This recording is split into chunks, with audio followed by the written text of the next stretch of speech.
بسم الله الرحمن الرحيم الصلاة والسلام على أشرف المرسلين أما بعد. Monsieur le directeur des assurances, Monsieur le secrétaire général du GAIF, Monsieur le président de l'Union algérienne des sociétés d'assurance et de réassurance, Monsieur le président de la compagnie centrale de réassurance, Algérie, Messieurs les présidents et directeurs généraux des compagnies de réassurance et d'assurance, chères familles de la presse algérienne et internationale, chers collègues, chers amis. Ladies and gentlemen, good morning. I'm Mohamed Hakim Soufi, Chairman and CEO of Maservi, an Algerian company specialized in life insurance and a subsidiary of the international insurance and reinsurance company called CR, based and headquartered in Algiers. I have the great honor and privilege of being your host today for this new session on the following topic: the challenges of regulation in the shadow of digital transformations, which constitute, in more ways than one, and in my opinion, one of the biggest chapters in the insurance industry and history. Before we begin, I would like to pay a warm tribute to all the organizers and the conveners of this conference, which allows us to finally meet face-to-face after more than 2 years of separation, during which we learned to adapt and work remotely and communicate through the technological tools made available to us. Webinars and meetings through Zoom, Meet, Teams, WebEx, WhatsApp, FaceTime, Messenger, Viber, etc. no longer hold any secrets. No longer hold any secrets for us. But we must admit that we really missed all the plane tickets, negotiation with our chief financial officers, long trips, even the waiting queue at the hotel reception and registration desk. So here we are, all gathered today to analyze and discuss a topic of the utmost importance. Finally, I would like to thank you, all of you, for being here and taking from your valuable and precious time to honor us with your presence here in our beautiful city in Wahran. It's a privilege so far to be here in front of you all. Before we move forward, please be advised that the keynote on the screen will be held in English and the speech will be done in French so that everyone can understand. Thank you. Mesdames et messieurs, en effet, depuis plusieurs années, le monde entier a pris conscience de l'impérieuse nécessité de réformer les méthodes de travail pour les adapter à notre époque qui repose sur l'agilité, l'adaptabilité, l'automatisme, la numérisation et la nécessité de négocier son virage numérique afin d'atteindre des standards de qualité et surtout des niveaux de performance qui permettent aux individus de réaliser leurs projets et aux entreprises d'atteindre leurs objectifs assignés. Ainsi, nous avons vu naître dans toutes les politiques publiques les notions de digitalisation de l'administration, de numérisation de documents et de processing, ayant pour but de faciliter la vie des administrés dans tous les aspects de leur vie quotidienne. C'est donc un fait avéré. La bureaucratie a généré tellement de freins qu'elle a fini par impacter directement et négativement la croissance de tout un pays. Par ailleurs, nous avons désormais tous les jours droit à un article, une tribune, un post qui nous rappelle que la digitalisation est non seulement nécessaire, mais absolument stratégique, afin de permettre aux entreprises et aux institutions d'évoluer et de croître dans un monde de plus en plus connecté. Force est de constater que la feuille et le stylo sont l'équivalent du silex aujourd'hui dans nos sociétés, pour lesquelles la collecte et l'analyse de données est hautement stratégique pour des raisons aussi variées que transversales. C'est la transformation digitale et elle touche absolument tous les secteurs. Tous ces bouleversements technologiques qui touchent tous les secteurs de la vie économique des particuliers, des entreprises et des nations fait que nous vivons clairement ce que nous pourrions communément appeler le darwinisme technologique. Cette notion renvoie à l'idée que les mutations technologiques se font beaucoup plus rapidement que le cycle d'analyse, de traitement, de rédaction et de publication des lois dans un pays donné, dans un secteur donné, pour une situation donnée, ce qui implique un décalage. Ce décalage creuse les inégalités au sein de la société entre ceux qui détiennent la technologie, la maîtrisent et la commercialisent d'une part, et ceux qui en ont besoin pour élever leurs standards de gestion. Or, un troisième acteur traditionnel doit intervenir, c'est le régulateur. Il intervient pour pouvoir juger de l'importance de cette technologie et lui accorder un statut ou une base juridique qui fait que cette technologie est autorisée à être utilisée et voire lui permettre de développer ses effets au sein de la société. Pour ce faire, il légifère pour le bien de tous. L'innovation, par la technologie étant par nature libre, celle-ci se propage et s'impose de par son utilité et ses apports et va donc plus vite que l'évolution de la réglementation, ce qui souvent la freine dans son élan et génère donc de la frustration et provoque ainsi un frein au progrès. Or, qui dit frein dit notion de temps, la maîtrise de ce dernier étant vitale dans la course à la performance et à la satisfaction de toutes les parties. Avec cet objectif nécessaire quand vous voulez qu'une nation avance et se construise sur des bases solides. En conclusion, la vitesse du processus de transformation technologique sur le temps de réactivité du législateur, eh bien, c'est le progrès. Mesdames et messieurs, ne nous sous-estimons pas.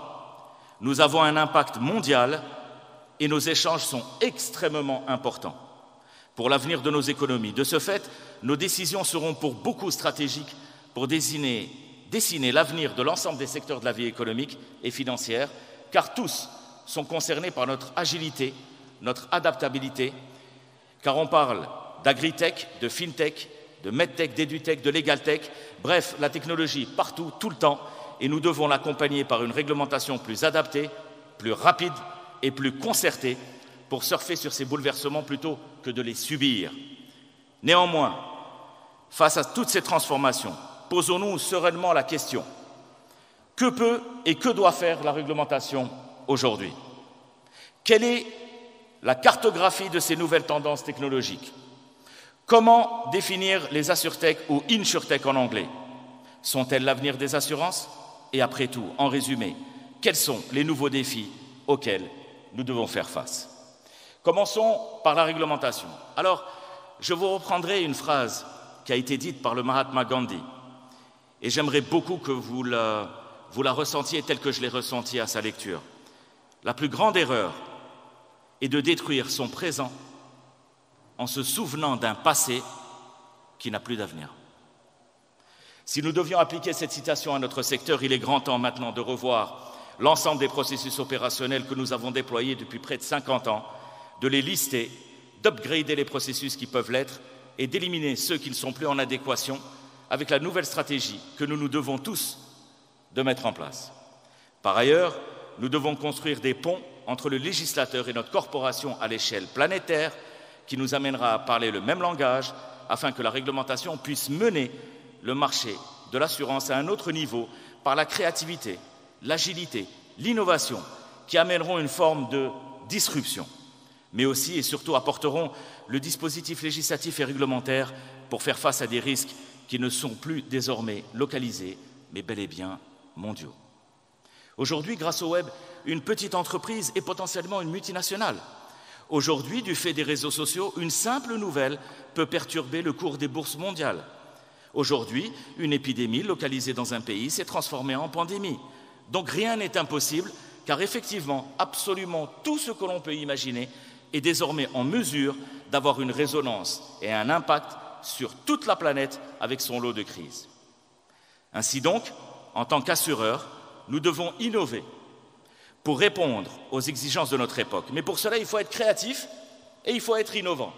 Il est souvent dit que la créativité, c'est penser à de nouvelles choses, de nouvelles approches, de nouveaux produits, de nouvelles tendances à faire émerger.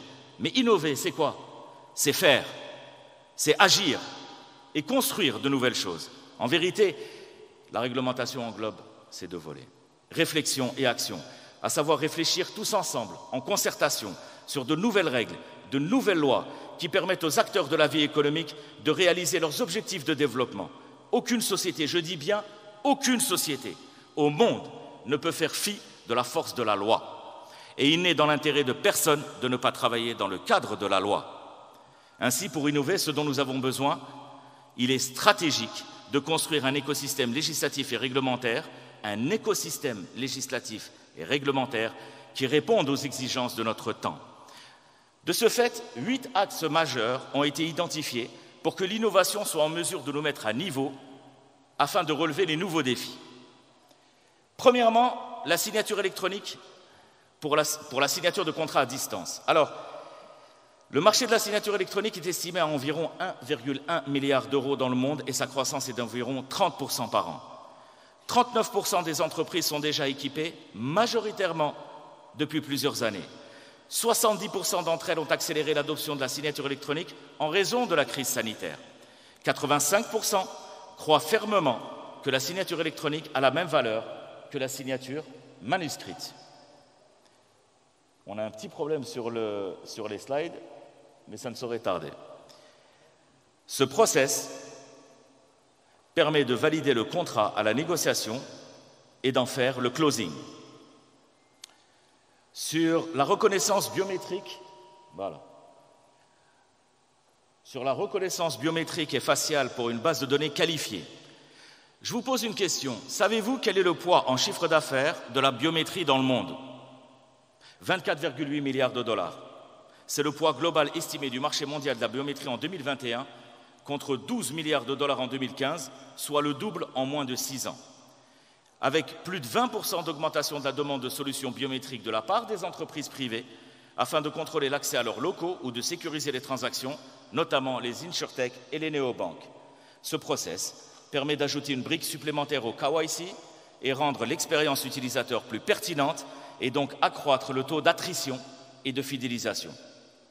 3. L'utilisation des drones pour l'expertise à distance. Le marché mondial des drones, évalué à environ 2 milliards de dollars en 2016, remplacera jusqu'à 127 milliards de dollars de services aux entreprises et de main-d'œuvre en 2020, selon une étude de la société de conseil PwC. En 2020, la valeur générée par les drones dans l'assurance avait déjà atteint 6,8 milliards de dollars et je vous rappelle juste à titre indicatif que 2020, c'était il y a 2 ans. En 2021, le poids du marché mondial des drones était de 5,3 milliards de dollars pour les drones grand public, 3,61 milliards de dollars pour les drones commerciaux. Permettez-moi de vous donner quelques exemples d'utilisation des drones. Alliance France contrôle les panneaux photovoltaïques qu'elle fournit. En effet, les images captées par les caméras optiques et thermiques permettent d'identifier des dysfonctionnements ou des défauts de fabrication pouvant provoquer un incendie ou des problèmes d'installation pouvant conduire à des infiltrations. Les drones servent actuellement à l'identification et l'évaluation des dommages en agriculture, comme le fait la société d'assurance française Groupama, au suivi des pathologies sous responsabilité civile décennale en assurance construction, ou encore la modélisation 3D des bâtiments par les techniques de photogrammétrie. Utiliser les drones pour les inspections d'assurance permet de collecter des informations 10 fois plus rapidement et de refuser les réclamations frauduleuses pour économiser, toujours selon PwC, près de 7 milliards de dollars par an, toutes charges comprises. La vente d'IoT avec les contrats d'assurance. Selon AOT Analytics, le marché de l'IoT professionnel a cru de 22,4% en 2021, soit près de 157,9 milliards de dollars. Selon l'International Data Corporation, en 2020, il y avait 30 milliards d'appareils IoT, représentant une valeur marchande mondiale de 1 700 milliards de dollars. Si les voitures connectées ne représentent actuellement que 7% de ce marché mondial, contre 26% pour les villes intelligentes, il s'agit de ne pas sous-estimer l'importance de l'assurance automobile liée à l'IoT, car le niveau de connectivité intelligente dans la fabrication automobile est appelé à augmenter. Les IoT, ou objets connectés, permettent de prévenir les risques de survenance des sinistres et mécaniquement de faire passer nos compagnies d'un statut d'assureur régleur à assureur protecteur, en réduisant significativement la sinistralité de l'ordre de 20%, selon le cabinet Oliver Wyman, cabinet spécialisé en stratégie, filiale de Marsh McLennan. Le lien en 5 entre les assureurs et la médecine renforcé par la nanotechnologie. Le marché mondial de la nanotechnologie devrait dépasser 125 milliards de dollars d'ici 2024. Ainsi, pour l'assurance maladie, c'est une opportunité sans précédent. Actuellement, la nanomédecine progresse également à grands pas. En effet, en 2021, des nanorobots développés par des chercheurs de l'Université de San Diego en Californie ont été capables d'éliminer les toxines et les bactéries dans le sang. Celles développées par l'Université d'Arizona en collaboration avec le National Center for Nanoscience and Technology de l'Académie chinoise des sciences, ont réussi à contenir la propagation des cellules cancéreuses dans le corps d'une souris. Et enfin, ceux de l'université de Durham au Royaume-Uni ont fait beaucoup mieux en inhibant en 1 minute seulement. La nanotechnologie, et notamment les nanorobots, révolutionnent les traitements thérapeutiques et ont un impact direct sur la maîtrise des frais de soins couverts par les assureurs. Autoriser la convergence entre assureurs et constructeurs automobiles. Le monde est en train de se diriger vers la révolution électronique, reposant sur des véhicules dits connectés, qui permettent de remonter en temps réel les conditions de conduite des automobilistes aux constructeurs. Évidemment, les assureurs y ont vu une superbe opportunité. Pour y introduire la notion d'assurance paramétrique embarquée, autrement dit, l'assurance auto est incluse dans le système d'exploitation des véhicules. Sauf qu'aujourd'hui, les constructeurs de ce type de véhicules comme Tesla, Lucid, Polestar, Stellantis ont bien compris qu'ils peuvent aussi à leur tour devenir assureurs et c'est déjà une réalité. En effet, basée sur des données de conduite en temps réel, l'offre d'assurance de Tesla, par exemple, est désormais disponible. Selon Tesla, les conducteurs ayant un safety score moyen pourront économiser 20 à 40% par rapport à un contrat d'assurance classique. Pour les conducteurs ayant des scores plus élevés, le potentiel d'économie peut varier de 30 à 60% en temps réel. Réservée uniquement aux clients de la marque, l'offre d'assurance Safety Score de Tesla reste aujourd'hui présentée en version bêta. La convergence entre assureurs et constructeurs automobiles permet de ce qu'on appelle le décloisonnement et ayant pour conséquence de diminuer la prime auto pour un pay-per-use garanti, mais aussi de déterminer équitablement les responsabilités des conducteurs. Une dernière information sur ce sujet. Savez-vous que depuis le 1er mai dernier, les constructeurs automobiles devront équiper tous leurs nouveaux véhicules homologués dans l'Union européenne d'une boîte noire. Cet enregistreur, à l'instar de ce qui se fait dans l'aviation et dans l'automobile, depuis longtemps aux États-Unis, capte la vitesse du véhicule, l'activation du freinage, la position et l'inclinaison du véhicule sur la route, le système e-call basé sur le service des urgences et tout autre paramètre d'entrée pertinent des systèmes de sécurité embarqués. Ainsi, la boîte noire pourra aussi identifier le port ou non de la ceinture de sécurité, l'activation des feux de signalisation. Mais il n'y a pas que Tesla. Savez-vous que les clients de véhicules connectés Mercedes-Benz peuvent désormais souscrire une assurance télématique? Les conducteurs pourront accéder à cette couverture en ligne via Daimler Insurance Services, le groupe HDI, Swiss Re et sa filiale technologique Moving Dots. Ce programme, aussi appelé InScore, est également disponible par l'intermédiaire de concessionnaires. C'est donc une mine de données que pourra désormais capter votre véhicule. Imaginez alors comment nous, autres assureurs, pourrions désormais déterminer absolument toutes les causes d'un éventuel sinistre. En 7, l'autorisation d'apaiser entre les assureurs et les professions libérales. Exemple, l'assureur français Apicil Group utilise une API pour sa plateforme d'assurance. Grâce à elle, les internautes ont accès à tous les services d'épargne et financiers du groupe. En 2019, Euler Hermès a lancé son portail de données ouvertes, open source, l'objectif étant de partager ces données, 1,8 million de données, avec d'autres entreprises pour les aider à évaluer la stabilité financière et la fiabilité de partenaires commerciaux potentiels. Donc, l'APIsation permettra d'augmenter ce que l'on appelle les touchpoints et donc permet aux assureurs de démultiplier les points de vente et augmenter le taux de pénétration de la culture des assurances dans l'ensemble des couches de la société et ce, dans absolument tous les secteurs. 8. Autoriser la blockchain et les crypto-monnaies. La blockchain, les crypto-monnaies, les smart contracts, les NFT et le métavers font partie d'un ensemble numérique appelé le Web 3. Peut-être que pour certains, c'est de la science-fiction. Ce que je peux vous dire aujourd'hui, et vous allez voir les exemples, c'est quelque chose de très concret. Cela prend une valeur exceptionnelle depuis près de 2 ans, mais ça a littéralement explosé en 2021. Or, malgré cette volatilité, le Web 3 se présente comme l'économie de demain, pour laquelle il faut très sérieusement penser comme une vraie niche, voire plus pour les assureurs que nous sommes. En juillet 2020, Sony a investi $1 milliard chez Epic Games pour développer ses plateformes de jeux de type Fortnite. En janvier 2022, Microsoft a annoncé l'acquisition de la société Activision Blizzard pour $70 milliards pour renforcer ses offres de jeux dans le métavers. Meta, ex-Facebook, a investi un total de $10 milliards dans l'acquisition et le développement de logiciels qui seront utilisés pour fournir des capacités de réalité virtuelle. Toujours sur le métavers et concernant les NFT, Non-Fungible Token, il y a eu une œuvre qui s'appelle intitulée The Merge, s'est vendue au prix de 91,8 millions de dollars sur le site Nitty Gateway, l'une des marketplaces NFT les plus importantes du marché.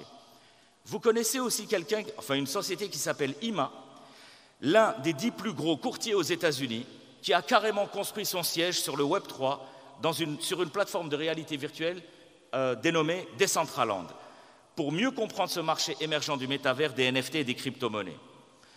Passons à la valeur de ces outils. La blockchain, c'est 6,6 milliards de dollars sur le marché en 2021, soit une augmentation de 50% depuis 2020. D'ici 2024, c'est 19 milliards de dollars avec un taux de croissance de 48% entre 2020 et 2024. Les crypto-monnaies, en 2021, les crypto-monnaies ont dépassé les 3 000 milliards de dollars. En 2022, le marché a sombré. Sa volatilité ne permet pas aux assureurs de construire des modèles actuariels suffisamment solides pour leur offrir toute la latitude à couvrir l'ensemble des événements sur le Web3. Les smart contracts, des programmes autonomes qui exécutent automatiquement des actions préalablement validées par les parties prenantes. Très simplement, retard de vol, smart contract ordonne à la banque de payer, le client reçoit son remboursement en 2 minutes chrono, après la déclaration de sinistre faite automatiquement sur le net. Les NFT, des certificats de propriété numérique. Très simplement, je vais être rapide, à la fin de 2021, près de 41 milliards de dollars avaient été dépensés en NFT, selon les dernières données, ce qui rend le marché de l'art numérique et des objets de collection presque aussi important en valeur que le marché mondial de l'art. Sur 41 milliards de dollars, pas une assurance a été émise pour couvrir ce type de risque. Le métavers, contraction de méta et univers, est un réseau d'environnements virtuels, toujours actif, dans lequel de nombreuses personnes peuvent interagir. Alors, ces outils permettent de garantir l'intangibilité de la souscription, la mise en œuvre des smart contracts, la couverture des risques NFT qui sont à l'œuvre aujourd'hui et constituent une véritable économie sur le net que nous devons, en tant qu'assureurs, de couvrir. Mais bon, après tout, posons-nous la question. On peut se dire, et alors? Pourquoi faire? C'est peut-être un effet de mode. Toutes ces technologies sont considérées comme l'avenir d'Internet et font partie de ce qu'on appelle le Web3 et représentent, tenez-vous bien, selon une nouvelle étude du cabinet de conseil américain Grand View Research, GVR, très simplement, d'ici 2030, 678 milliards de dollars de chiffre d'affaires. Quelle est donc notre mission? Notre mission en tant qu'assureur est de fournir à notre société respective une couverture qui peut les protéger contre les nouvelles menaces qui apparaissent à la fois aux entreprises et aux particuliers. Pour cela, il faut une réglementation qui s'adapte, autorise, soutienne l'effort des assureurs dans la conception de ces couvertures. Il est donc profondément stratégique de construire un pacte sacré entre les assureurs et le législateur de chaque pays qui permettra d'adapter sa réglementation aux besoins de chaque société. Alors, de quoi avons-nous besoin? Nous avons besoin d'une vision absolument claire sur l'état de nos organisations, sur les technologies futures à venir, sur les menaces et sur les contre-mesures défensives. La réglementation doit construire la convergence. Ainsi, s'il faut innover, proposer de nouvelles couvertures d'assurance et se réorganiser complètement pour faire face aux nouveaux défis technologiques, écologiques, sanitaires et climatiques, cela signifie que le législateur doit adopter une toute nouvelle réglementation pour libérer les énergies, ouvrir tous les canaux de distribution et apporter enfin la croissance des compagnies d'assurance à un nouveau monde bâti sur les cendres de l'ancien. Pour comprendre les nouvelles tendances technologiques, nous avons pour obligation de les cartographier et de les définir. La blockchain est une technologie d'enregistrement conçue pour rendre impossible le piratage des systèmes ou la falsification des données. La réalité augmentée et la réalité virtuelle, sur le deuxième slide. Elle augmente notre environnement pour la réalité augmentée en ajoutant des éléments numériques en utilisant l'appareil photo sur un smartphone ou des lunettes connectées. C'est peut-être le remplaçant du smartphone. La réalité virtuelle est une expérience complètement immersive qui remplace un environnement réel par un environnement stimulé, Vous trouverez les exemples sur le stand de la SIAR et de Masservi, juste en dehors. L'intelligence artificielle exploite les ordinateurs et les machines pour imiter les capacités de résolution de problèmes et de prise de décision d'esprit humain. The Internet of Things décrit le réseau d'objets physiques, les choses qui sont intégrées à des capteurs, des logiciels et d'autres technologies. Les robots, les drones, le monde de la robotique est en train de se transformer fondamentalement selon 3 axes principaux. Une collaboration accrue, une mobilité autonome et une intelligence accrue. Ce changement façonnera aussi l'avenir de l'automatisation et donc de la robotique et des drones. C'est aussi la base de l'industrie 4.0. Le cloud computing, c'est la fourniture de services informatiques qui permettent la mobilité. La cybersécurité, il faut bien protéger tous ces éléments-là, c'est la pratique consistant à protéger les ordinateurs, les serveurs, les appareils mobiles, les systèmes électroniques, les réseaux et les données contre les attaques malveillantes.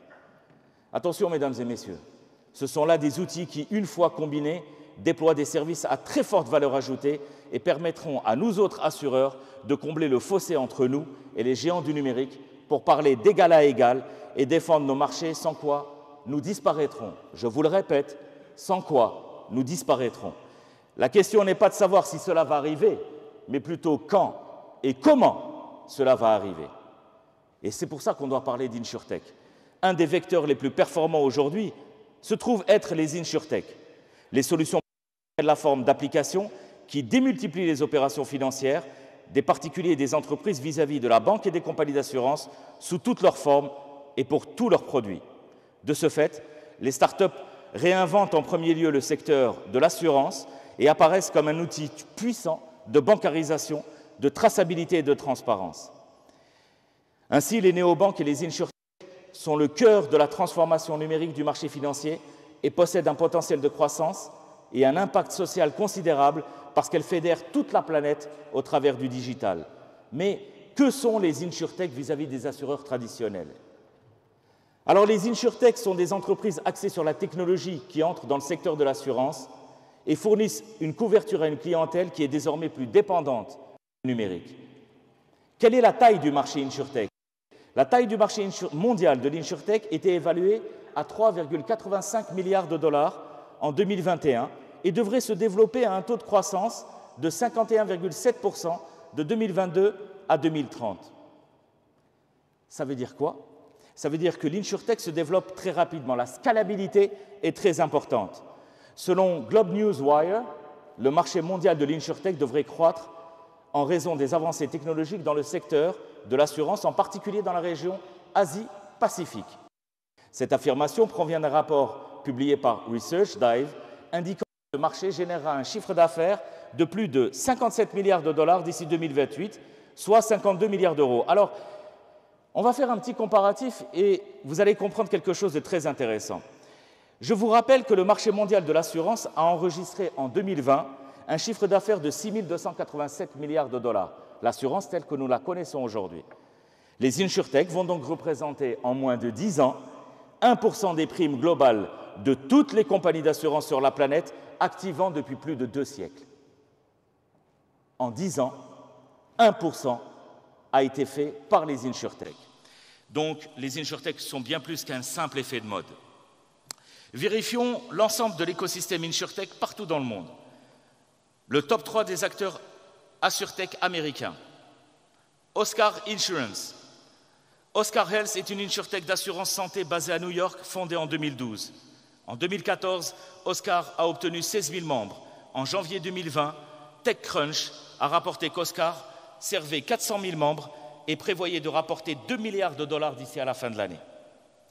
Next Insurance a été fondée en 2016 à Palo Alto, en Californie.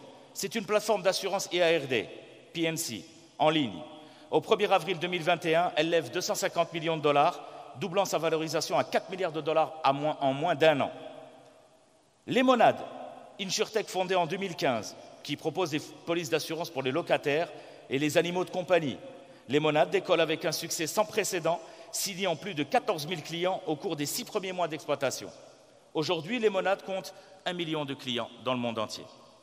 En 2020, ils annoncent un investissement tiré de la SoftBank de 300 millions de dollars, portant son capital d'investissement à 480 millions de dollars En avril, la société s'est lancée en Europe. Top 3 des acteurs AssureTech européens. Global Parametrics, alors là, fantastique. Global Parametrics est un éditeur de solutions logicielles d'assurance, écoutez bien, hein, qui produit des modèles de tarification en temps réel pour les réassureurs et assureurs issus des données satellitaires qui permettent de réajuster les cotations liées aux risques climatiques dans le monde entier. En septembre 2021, Global Parametrics a été classé numéro 1 dans InsurTech Insight, le classement définitif de l'industrie des startups InsurTech qui façonne le paysage du transfert de risque en Europe. Descartes Underwriting en France, éditeur de logiciels d'assurance paramétrique, basée à Paris, fondée en 2018, elle est spécialisée dans la modélisation des risques climatiques. En 2020, elle lève 18,5 millions de dollars pour financer son expansion mondiale et en janvier 2022, elle lève 120 millions de dollars pour devenir un leader mondial de l'assurance des entreprises. Insurely, en Suède, éditeur open source d'assurance, fondé le 1er mars. En février 2021, elle réussit à obtenir 2,5 millions d'euros de nouveaux financements. En mars 2022, elle développe ses activités en Europe avec elle clôture un tour de financement de série A de 19 millions d'euros. Les acteurs InsurTech, parce qu'il y en a aussi au Middle East, au Moyen-Orient. Akid à Dubaï, fondée en 2017. Elle obtient un financement de série A de 18 millions de dollars. En 2019, elle lance un logiciel RH basé sur l'intelligence artificielle appelé Akid People, qui aidera les entreprises à accroître l'engagement des employés. En 2020, la start-up de technologie d'assurance basée à Dubaï lance ses outils basés sur le cloud, appelés Akid Sales et Akid Brokers, pour aider les courtiers d'assurance à se connecter via une plateforme type Shopify. Yala Compare, à Dubaï, fondée en 2011, anciennement connue sous le nom de Compare-It-For-Me, basée à Dubaï, est l'un des principaux sites de comparaison au Moyen-Orient et en Afrique du Nord. En mai 2020, la société a levé 4,25 millions de dollars et elle s'est permis de monter sur un financement total de 21,65 millions de dollars à ce jour. Les fonds levés de l'ordre de 4,25 millions de dollars ont été faits par un cycle de financement financé par KIPCO GIG. Sartec Dubaï, lancée en 2018, elle permet de personnaliser les plans d'assurance vie via une plateforme basée sur l'IA. En août 2020, elle lève 20 millions de dollars. De 2018 à 2021, leur clientèle passe de 20 000 à plus de 700 000 clients. En 2021, elle se permet le luxe d'acquérir la start-up SaaS d'assurance numérique basée en Égypte, Dawa Express, pour 3 millions de dollars. En Afrique, la société Bima, Grassroot Bima au Kenya, lancée en 2011. En 2010, Bima a enregistré une livraison de 2 millions de consultations par télémédecine depuis sa création. En 2020, elle obtient 25 millions d'euros d'investissement. En 2021, Bima couvre actuellement 8 millions de personnes dans 11 pays d'Afrique, d'Asie et même d'Amérique latine, dont le Ghana, le Sénégal, la Tanzanie, le Paraguay, l'île Maurice, le Bangladesh, le Sri Lanka, l'Indonésie, les Philippines, le Cambodge et le Honduras. Mobilife, en Afrique du Sud, basée à Johannesburg, elle a ajouté un nouveau canal très intéressant et je vous demande vraiment votre attention. En 2017, Mobilife a ajouté un nouveau canal permettant aux clients d'acheter une couverture obsèque en utilisant Facebook, fournissant aux ayants droit des bons d'épicerie hebdomadaires pendant une période déterminée. Les bénéficiaires de la politique reçoivent des SMS hebdomadaires avec un code qui leur permet d'acheter des produits d'épicerie dans une gamme de grandes chaînes de supermarchés en Afrique du Sud. La première vente a eu lieu le mercredi 10 mai, ce qui en fait le tout premier type de couverture vendue sur Facebook en Afrique du Sud. Sa plateforme technologique agile ont intéressé la plus grande banque d'Afrique du Sud ce partenariat a pu générer la vente de plus de 1000 polices d'essai par jour, véritable reflet d'un partenariat réussi. En 3, Jamia, en Égypte, lancée en 2015, c'est aussi simple que ça, c'est une plateforme mobile de gestion de police d'assurance sous forme de micro-assurance santé mobile pour les familles à faible revenu à moins d'$1 par mois. Jamia est 100% sans papier, 100% sans espèces, avec tous les processus administratifs. En mars 2019, 750 hôpitaux se sont conventionnés avec elle et Jamia prévoit de couvrir plus de 100 000 personnes, dont 49 000 femmes, et leur donner accès à un réseau de 750 hôpitaux et 375 pharmacies à travers la Tanzanie. Enfin, les acteurs AssureTech asiatiques, Pascare en Inde, fondée en 2020, la start-up Pascare, dont le siège est à Bangalore, est une plateforme d'avantages sociaux et d'assurance qui fonctionne comme une marketplace. Elle a lancé sa plateforme en 2021, elle compte 15 compagnies d'assurance cotées à ce jour et elle compte actuellement une équipe uniquement de 70 membres et vise à étendre la taille de son équipe à 120 dans les prochains mois. Mon préféré, ZhongAn, en Chine, premier assureur chinois fondé par Alibaba, Ping An, Tencent. Spécialisé dans les services Internet, son introduction en bourse a levé 1,5 milliard de dollars en 2017 et dont, pour une valorisation de 11 milliards de dollars, ce qui en a fait la plus grande IPO à Hong Kong en 2017. Fin 2017, ZhongAn représentait 0,9% du marché chinois de l'InsurTech et compte désormais plus de 400 millions d'utilisateurs en 2021 et, tenez-vous bien, a émis plus de 5,8 milliards de polices d'assurance. Policy-Bazar, en Inde, fondé en juin 2008, agrégateur d'assurance. En juin 2021, Policy-Bazar a obtenu la licence de courtage et a annoncé qu'elle créerait 100 points de vente hors ligne à travers toute l'Inde. Voici un panorama des InsurTech parmi les plus profitables et les plus dynamiques par continent. Et c'est le moins qu'on puisse dire aujourd'hui, c'est que partout dans le monde, les InsurTech sont en train de construire les bases de leur développement et commencent à être une alternative ultra concurrentielle aux assureurs traditionnels. Donc, en réalité, la question que nous devons nous poser, est-ce que les InsurTech sont l'avenir des compagnies d'assurance? Est-ce que les assureurs sont capables aujourd'hui d'engager un bras de fer avec des sociétés plus agiles, moins chères, plus en contact avec les clients sur le terrain? À mon sens, il ne s'agit ni plus ni moins du futur stade de la mutation du secteur des assurances et dans une seconde phase, la transformation du secteur de la réassurance interviendra indubitablement. Donc, quels sont nos défis à tous en tant qu'assureurs? 1. Un environnement très réglementé. 2. Intégration des nouvelles technologies au système hérité. 3. Garantir la confidentialité et la transparence des données. 4. S'adapter aux changements soudains, rapides et profonds du paysage économique. 5. Évoluer avec les GAFAM, NATO et BATX. GAFAM, Google, Apple, Facebook, Amazon, Microsoft. NATO, Netflix, Airbnb, Tesla, Uber. BATX, Baidu, Alibaba, Tencent, Xiaomi. En conclusion, je tiens à dire une chose qui pour moi est une certitude. La mutation du secteur des assureurs et l'apparition concrète des InsurTech n'est pas une fin en soi, mais le début d'une ère nouvelle et passionnante, durant laquelle il me semble que la tendance lourde est que les assureurs traditionnels et les InsurTech vont fusionner pour former une nouvelle ligue des assureurs technologiques à dimension humaine mais à portée planétaire. Seulement, pour toutes les compagnies du secteur qui ne voient pas l'utilité de se digitaliser et de construire dans le même temps une nouvelle réglementation en collaboration très forte avec le législateur, alors je vous le dis, ils sont certainement maintenant sous la menace d'une extinction imminente.